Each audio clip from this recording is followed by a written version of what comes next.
I should have died in that forest. Everyone else did.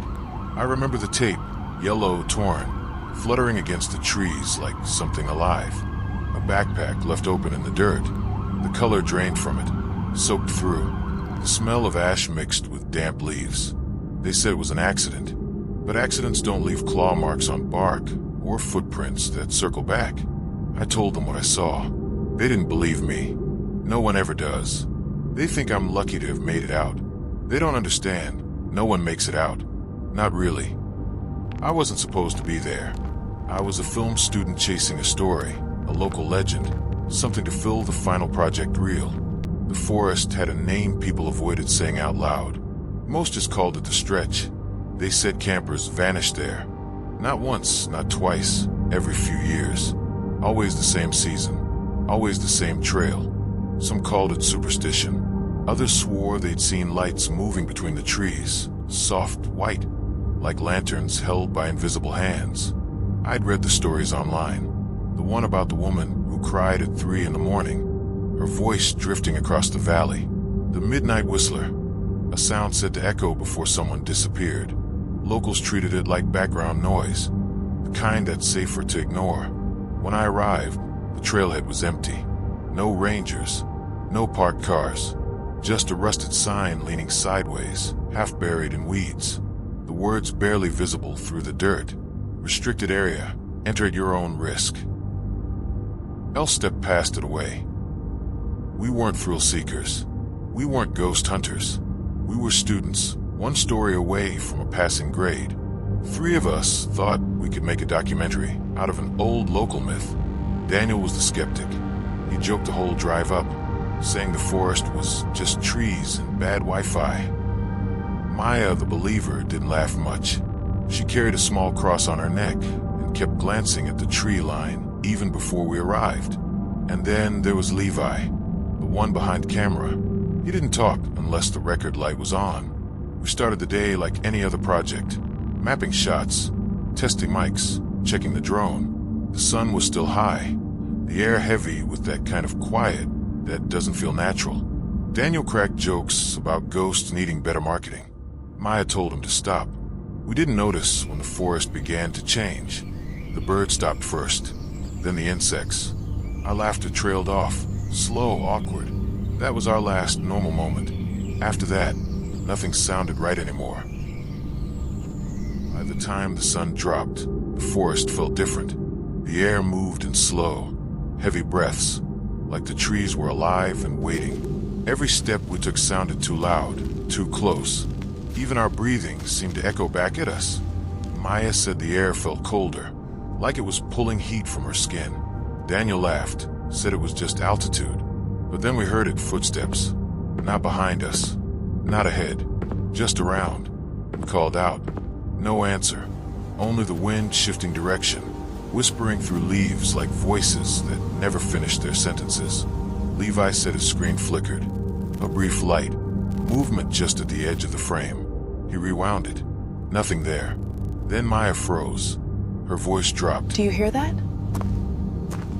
It's an animal. Probably the wind through something hollow. We stood still for a long time. Every sound felt sharper, deliberate. Even the silence started to feel wrong, like something was holding its breath with us. That was when Maya said we should leave. No one argued after that. We saw the light just after midnight. It flickered between the trees, a small beam, moving fast, like someone waving a flashlight. Levi thought it might be a ranger. Daniel said, finally, another human. But the light kept pulling away. Each time we moved toward it, it slipped deeper into the woods. Daniel followed first. He didn't even look back. We shouted after him. No reply. Just the crunch of his footsteps fading, then gone. Daniel! Stop messing around! Daniel! We ran in circles, following echoes that didn't match our voices. The forest swallowed direction. Every tree looked the same. I remember Levi yelling that he found something. It was Daniel's phone. Face down in the mud, screen still recording. I picked it up. The video was short, 30 seconds. He'd been talking, saying he could see us through the trees. Then the frame shook. There was someone, or something, standing inches from him. Not moving, not breathing, just there. We should have left the moment we found that phone, but we didn't. When the lights went out, the forest didn't go dark. It glowed, faint gray, like moonlight without moon. Shadows stretched the wrong way, bending against the trees instead of behind them. I tried to call out, but my voice felt too small. The air pressed back. It was thick, heavy, moving around me. The trees, they weren't still anymore. Branches leaned toward me, cracking as if pulled by invisible weight. My chest tightened. My breath caught. I started to run. They were whispering behind me. Not one, not two, but dozens. Voices climbing over each other. Words that didn't belong in any language I knew. Each step I took, they came closer, circling, closing the gap. I tried praying. Half sentences, broken words. Every time I said God's name, the voices got louder. Levi screamed somewhere behind me. A single, short cry. Then nothing. Maya's voice followed, distant, desperate. I turned toward her flashlight beam, but it vanished midair. Then I saw it, hanging above the path. For a moment, I thought it was Daniel.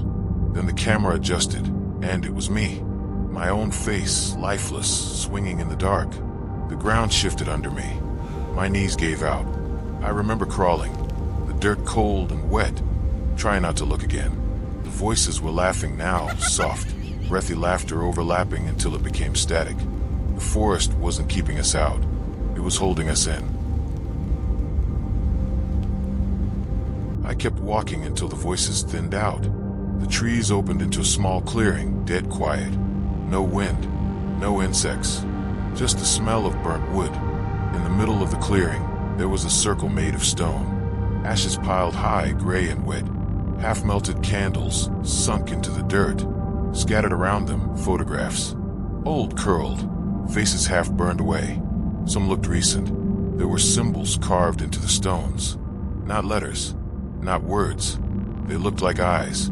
Hundreds of them, drawn in black soot. Watching, I found a recorder buried under a layer of ash. The casing was cracked, but still flashing red. I pressed play. They were buried here. No graves, no names. Only the earth remembers. The spirits want the living to remember. We weren't trespassing on haunted ground. We were walking over graves. Every step we took, every light we turned on, we woke them. They didn't want us gone. They wanted us to stay. I found the cabin by following the smell of smoke. The roof sagged, the walls leaned, but it was shelter. Inside, it felt wrong, like someone had been waiting for me. I checked my watch. 3 a.m. The same minute it had shown the last 3 times I looked. No ticking, no movement, just 3 a.m., holding still. I started recording again. I told myself it was for evidence, proof of what happened, but it was just fear keeping me company. Then came the footsteps. Slow, heavy, moving across the roof, from one end to the other. I froze. Breathing followed, right outside the door. Low, wet, close enough to fog the window. You shouldn't have stayed. I wanted to run, but the forest was louder than the storm. Every shadow looked like something waiting to stand up. So I stayed there, shaking, recording, trying not to look. I thought if I left a message, someone might know, might understand. If anyone finds this footage, don't come here.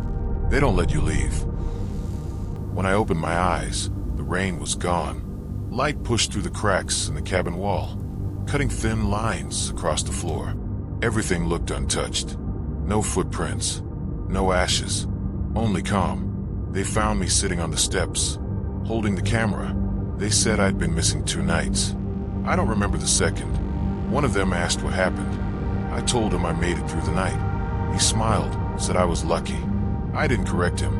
When they played back the footage later, they said something strange. The reflection. They saw someone behind me, pale, motionless, standing just out of focus.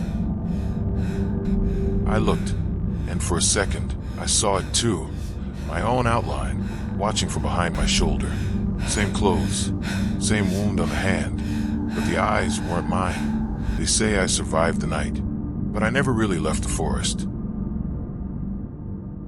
They called it a miracle, said no one had ever made it through the night before. But sometimes, when I close my eyes, I still hear the trees breathing.